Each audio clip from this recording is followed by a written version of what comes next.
नमस्कार, मैं करुणा। स्वागत है आप सबका बहुजन न्यूज चैनल में। यूपी में मंगेश यादव के एनकाउंटर के बाद सत्ता पक्ष और विपक्ष में जो वार पलटवार का दौर जारी था, वो मंगलवार को और भी ज्यादा तेज हो गया।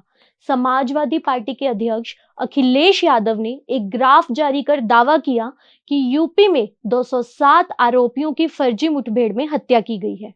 उन्होंने यह भी दावा किया कि इनमें सबसे ज्यादा 125 पीडीए यानी पिछड़े, दलित और अल्पसंख्यकों को यूपी पुलिस ने एनकाउंटर के नाम पर मारा है।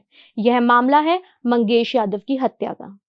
यूपी के सुल्तानपुर जिले में 28 अगस्त की दोपहर जिस वक्त भरत ज्वेलर्स पर डाका पड़ा, क्या उस वक्त डाका डालने वालों में मंगेश यादव शामिल था? क्या शोरूम में सीसीटीवी कैमरे में कैद 5 डकैतों में से एक मंगेश यादव था? अगर ऐसा हुआ तो फिर ये कैसे मुमकिन था कि मंगेश यादव उस वक्त शोरूम में डकैती भी डाल रहा था और ठीक उसी वक्त वो सुल्तानपुर से करीब 90 किलोमीटर दूर अपनी बहन के साथ उसके स्कूल में भी मौजूद था।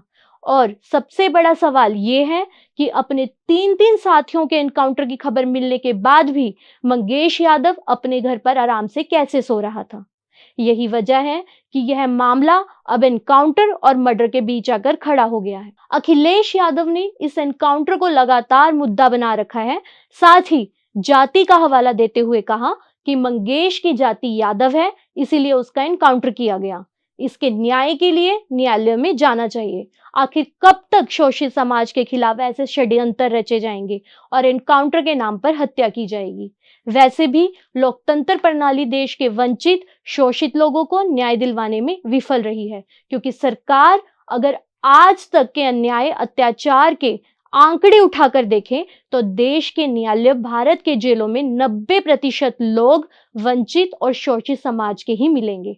इसका सीधा सा कारण है देश की लोकतंत्र प्रणाली को चलाने वाले 99% लोग बेईमान हैं, जो इस देश के वंचितों, शोषितों को न्याय दिलवाने की बजाय उनको जेलों और मुकदमों में उलझा रहे हैं।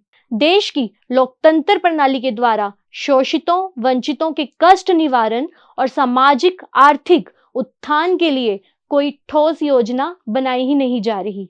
उल्टा इस देश के शोषितों को जाति और धार्मिक विवादों में उलझाकर गुमराह करने का काम चलाया जा रहा है।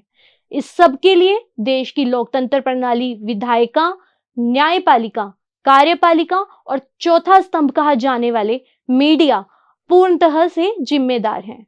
इस अन्याय के खिलाफ देश की जनता को ही आवाज उठानी होगी और देश के सिस्टम पर काबिज लोगों को उनकी जिम्मेदारी का एहसास करवाना होगा। जय भीम, जय भारत।